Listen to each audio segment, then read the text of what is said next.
Hello, this is a prepaid collect call from an inmate at the county jail.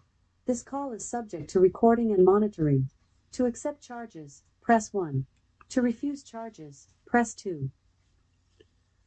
Well. How's it going there, Mr. Tommy? Yeah, I know exactly how you feel, and with the American court system, you never know what you're going to get. It could be that you're just released and given probation, maybe community service, or you could go to prison for quite some time. So hopefully, you have a good defense, and maybe have the judge that will rule in your favor. But you got to keep all options open. Mainly just stay positive. Anything could happen. Oh, okay. So, I would definitely go with what the attorney says. And if you're looking at jail time, firearms, yeah, in this state, that's a difficult one. Yeah, I remember making that video. Yeah, hopefully it did help you out. Yeah, it's based on my personal experience with people who are in prison. And I know how traumatic it can be for people, especially if they get arrested, go to jail, get bailed out, and they're just sitting at home. And then the trial comes up and they get sentenced to prison. And there's a person I'm talking to now. She's in the King County Detention Center, and she's just miserable. Yeah, and she gets upset with the attorneys and with the judge, and she's always criticizing the folks, and she's trying to get her support team to come down and videotape things. But it's just one of those things where she's making a big deal out of nothing, because all of this that she's going through isn't going to slow things down or speed things up or even help anything. Right, yeah, it's just like that. You worry and you stress over things, but what good does it do? I don't know anybody in history that said that I wouldn't have gotten through this situation if I wasn't worrying and stressed out. And it is what it is. And the only way really to stay out of this stuff, as you know, is just to avoid committing a crime. Yeah, those addictions are very very controlling, and so I can understand that part of it. It's just that we're doing so we are trying so hard to get the information out there that there's other alternatives. You don't have to go out and commit a crime, but that's something you need to watch for too in the prison. Just because you go to prison doesn't mean you're safe from crimes. There's drug addictions in prison. There's sexual assault, murder, theft, and people get beat up, or they get embezzled, or they get gaslighted. So there's a lot of stuff that goes on in prison that also goes on outside prison. So don't think that you're immune from any of that. And plus, you're locked up with people that are convicted criminals, and they're always looking out for a way to make things easier for them. And one of the things I've noticed in the women's prison is the abundance of prescription drugs. Sometimes the medical staff gives the people a wrong prescription, or they give a substitute prescription, or they're trying to weed a person off of a drug. You have 60 seconds remaining. And this causes more problems because the people are trying to wheel and deal. And I've known people that they'll do the craziest things just to get these drugs. And getting the drugs into the prison and even getting drugs out of the prison is not that difficult. And money passes constantly. And I've seen that it just grows. And it's so much easier in today's society. And the criminals, they know how to use the system. You have 30 seconds remaining. And the system is very bad. I've actually witnessed things going in and out, contraband left and right, and the prison claims to do something, but they don't. I know personal experience they're ineffective. So you're going to have to look out for that. But I'm glad you did see the video. That's good. That does help. So just heed those warnings, and you should be fine. Yeah, yeah, that's important. Your supportive relationships. Well, okay. Well, Thank you for using inmate call. Goodbye. hello, and welcome to AQS Inmate Call, and I'm your host Joel Wilborn. And as you can see from the phone call, I'm a little concerned about people not being prepared when they go to be incarcerated. And usually it starts with the jail. Now, a few years ago, I had people that were asking me to talk to one of their loved ones about how to set up a Securus account or how to work with JPay, how to do the phone. And doing this over and over, it was taking up a lot of time, very time consuming. And so, since I had access to my own YouTube channel, I decided, well, maybe I could make some videos. And then when the loved ones ask me to show their grandmother or something like that how to use Securus, they could just tune into these videos. And that worked out just fine. It's something that it's a modern tool. This new generation is coming out, Gen Beta. They'll have these all their life, even in their senior years. They'll be able to tune into social media and gather information. And so that's a tool that I was able to use to my advantage. And then as I was getting questions about prison and make a video about what to expect when going to prison, what to expect from going to jail. And you can go to my YouTube channel and you can find those. And hopefully it will answer some questions. But I want to discuss that stuff here. Now I know when I went into the Marines back in the 80s, I was a little anxious about going to the basic training, and I wanted to get as much information as I possibly could. In my mind, step by step, when I got off the bus, when I went into the in processing, when I was meeting the instructors and the type of training that I would expect. And I was able to get a large part of it, a lot of pamphlets and a lot of books. Of course, there was no videos or podcast or anything like that, but I was able to gather enough information to make my trip there a little more comfortable. And I was excited.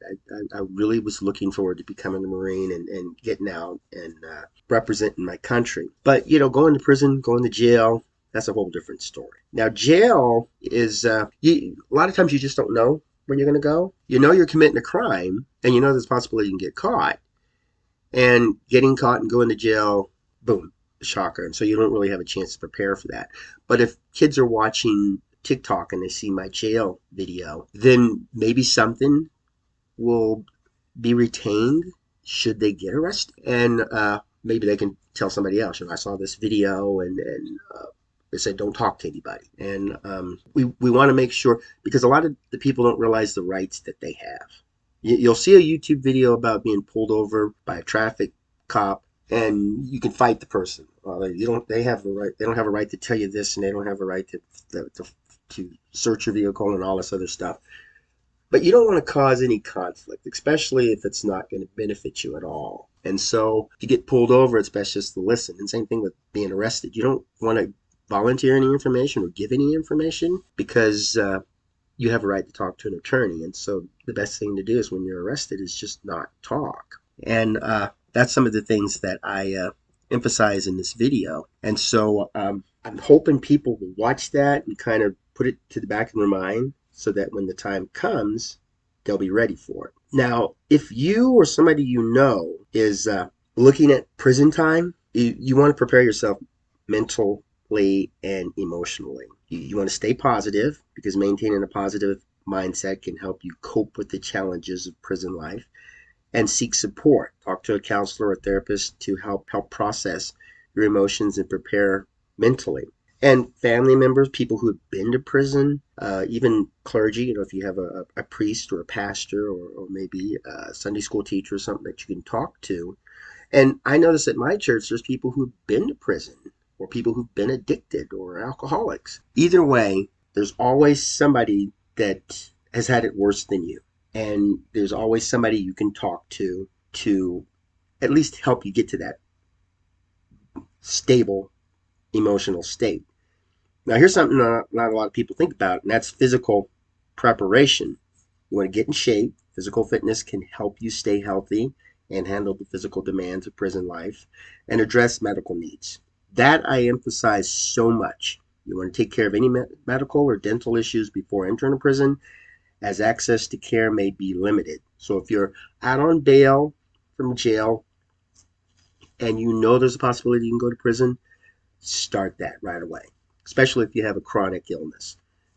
And you want to stay in contact with a medical professional once you get to prison too. Call your loved one. Maybe you can call this medical professional directly, and that helps as well. And then here's some practical tips: learn the rules, familiarize yourself with the rules and regulations of the prison to avoid trouble. Stay busy, engage in activities like reading, education, or work programs to keep your mind occupied. Build a support network, make friends with people who have good intentions and can provide support. I have people that tell me that their daughter or their son's going to prison, and if I can hook them up with somebody in there. And I've dealt with a lot of people that's been in there for years, and they're good. There's some people you wouldn't think would be very helpful, but there are. And then there are those that could fool you and be a backstabber, and I've run across those too. So my experience can help me give the advice to people. So I like when they do consult me. And there's people out there that can do the same thing for you. You just don't know until you ask. And once in that network, it's like word of mouth. Somebody can talk to somebody who can talk to somebody who can get back with you. And legal and financial preparation, get affairs in order, ensure your legal documents such as power of attorney are in place, manage finances, set up a plan for managing your finances while you're incarcerated. And then there's communication. Stay connected. Maintain communication with family and friends through letters, phone calls, or visits. Be careful with what you say. Remember that anything you say can be used against you, so be mindful of your conversations. And when I send emails out to people, I know they're being monitored. And a lot of times, the things I want the DOC to know, I'll put them in there because they're not listening to me otherwise, but I'll put something in there to see if I can trigger them. A lot of times I don't because they're really not paying attention, but just when you least expect it, they are. So you could send something out in an email and then it could get to the law enforcement agency and then you get investigated for something else. So the less you say, the better. And that's even in your entire time in prison. The people that are incarcerated with you, they're looking to get out. They're looking for benefits. They're looking to have services restored or something like that. So if they can tell on you, yeah, they might. And I've seen that happen. Now, attitude and behavior, be respectful. Treat others with respect to avoid conflicts. That doesn't mean bow down to them. And it doesn't mean take control of them. It just means you want to be respectful to people because some folks can really help you out in there, especially the staff members. And then avoid drama, which is nice. I mean, you want to stay out of prison politics and avoid getting involved in conflicts. That's one of the things my fiance says. She just keeps to herself, which is good, but drama finds her. And it's really straining our relationship because people are talking about this, that, and the other. They know what triggers her.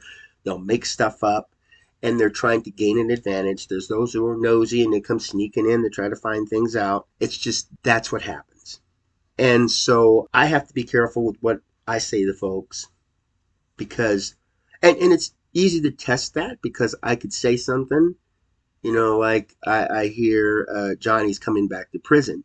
And then as that rumor rolls around the prison, I know who started it. I could tell one person Johnny's coming back to prison. I could tell another person Johnny died. I could tell another person Johnny's in jail. And I know who said it. And I can even plant stuff with the prison officials, say things that aren't true to find out which prison officials are saying anything or what they're doing about it. And a lot of times they're just doing blanket stuff where they have their algorithms because there's certain names they look for, certain words. They may look for the word drug or maybe even contraband or look for a telephone number or the name of a prison official or guard or judge. And they program this stuff in to search the emails for them and then they flag them. And there are times that they make the mistake and there's other times that they catch something in there. And a lot of folks, they're very weary about what they write in a letter or in email. And once you learn the algorithms, and I've seen people abbreviate them, abbreviate certain words or give code for certain words. I mean, they have the union supply where you buy products for the people who are incarcerated. And these products have item numbers. And so I was asking my friend, what do you want from this store? And she was sending me the item numbers. And it was flagged as being a code, that she was sending me code. They weren't wise enough to figure out that that was item numbers. And it's not as bad as it was probably 10 years ago. But when they do that kind of stuff, it's just irritating. But for me, to pass the time, I just drop stuff in there. Why not? And you could try things like that too. And, you don't want to say anything that's illegal. It's like I robbed the bank last night, and I think I'm going to get away with it. Nothing like that. But if you want to say something that won't get anybody in trouble, it's like I found $20 in the park yesterday, and I donated it to charity. Are they going to block that? Are you going to cause maybe somebody, maybe an official or something, might say something to somebody? And they're thinking, what? You read my emails? So it's kind of interesting as you're going along what you can pick up on there. And you can really understand the Department of Corrections when that stuff comes. With me, they block everything. Now, communication is a right. Now, there's certain things they can do to stop it. Like if I sent the blueprints for the prison, or if I was talking about a way that somebody escaped a couple years ago, or if I gave a name of somebody that could help them get something smuggled into the prison, that's things you want to have the DOC monitor and put a stop to, but they're not. And so that's one of the ways that some of this stuff gets bypassed, because they're clever enough to send letters and emails and stuff out. And so they can block that kind of stuff. Now, for me, I do these podcasts and I do my YouTube videos, and I like to get the information out there. The DOC here does not like that. And so while I'm talking to folks about getting their support group together, what they need to expect when they get out, because there's people that's been in there for a decade or two, and somebody that they can contact, or where they can get supplies, how they can get a job. These are things that are important to me, and it's important to the person who's incarcerated. And blocking my mail, blocking my phone calls means I can't get this information to them. And so what I do now is, instead of helping these folks, which I can no longer do, I attack the DOC any way I can. And having experience as a undercover narcotics agent, it's easy for me to draw people out who are criminals, who are doing wrong things. It's difficult to somebody that fly rights and obeys the law to get them to break the law. But if there's somebody that tends to break the law, they can be enticed to do that. And the DOC does a lot of law breaking. And I got them I sent a letter to my fiance, and they told me I wasn't allowed to talk to her. And they didn't tell her that she didn't get the letter. And they returned the letter with a return to sender. And there's only certain reasons you can return a letter to sender. And one of them isn't because they're not allowed, especially when you don't tell a person. The prison is supposed to tell the person, you got this letter, we're sending it back. But there's a process to send it back, meaning they'll have to notify me this letter was restricted. This is why. Give me a chance to appeal.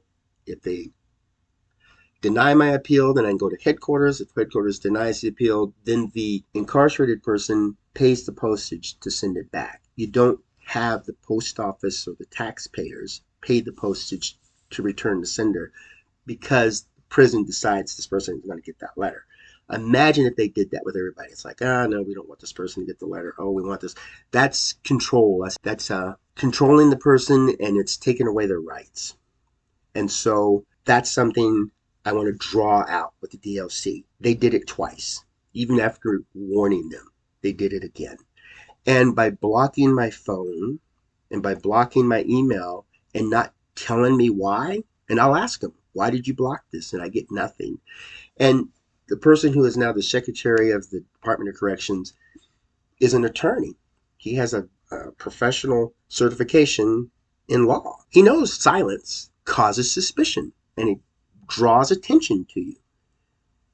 Why leave it in the dark? If you're doing something proper, you want to let people know. You are breaking the law and we are stopping you. It's just like being arrested. You don't expect a person to knock on your door, put handcuffs on you, and take you off, and you're asking, what's going on? Why am I being arrested? And nobody says anything. The DLC will do that.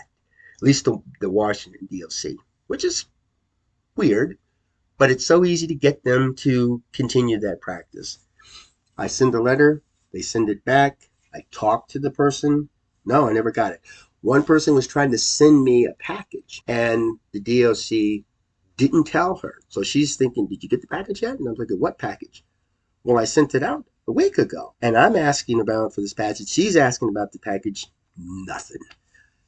Because they feel that we are the DOC and we don't have to say it. There were some problems with jails, the county detention centers and the places where they're holding people for trial. And folks were dying, folks weren't getting their medication, folks were being beat up, and nobody was keeping an eye on that. So they're trying to pass legislation to get an oversight for these folks, health professionals, law enforcement, government officials to overlook this, the jails in the state. There's some that oppose it, but I like that idea.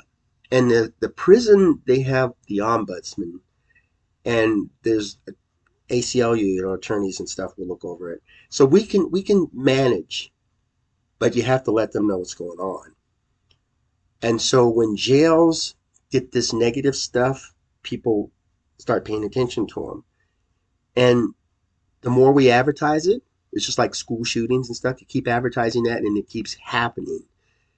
But with these guys, you keep advertising the stuff that's going on in the jails, then people are going to start paying attention. And you want people to pay attention to the jails. You want people to pay attention to the prisons because we don't want people to come out and then go back. I recently wished a happy birthday though on people I used to work with when she was locked up, and she had to make an announcement to me. She said, "I've been clean and sober for 5 years and haven't been in any trouble, and I'm getting my life back in order." 5 years. Now, for me, that's a big deal. And of course, I'm just going to throw praises at her because she's earned every bit of it and then some. 5 years. And I don't think she's going to go back.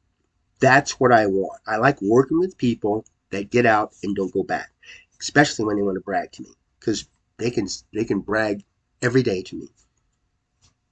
I don't get tired of hearing it. I do get tired of hearing people coming out worse than when they went in.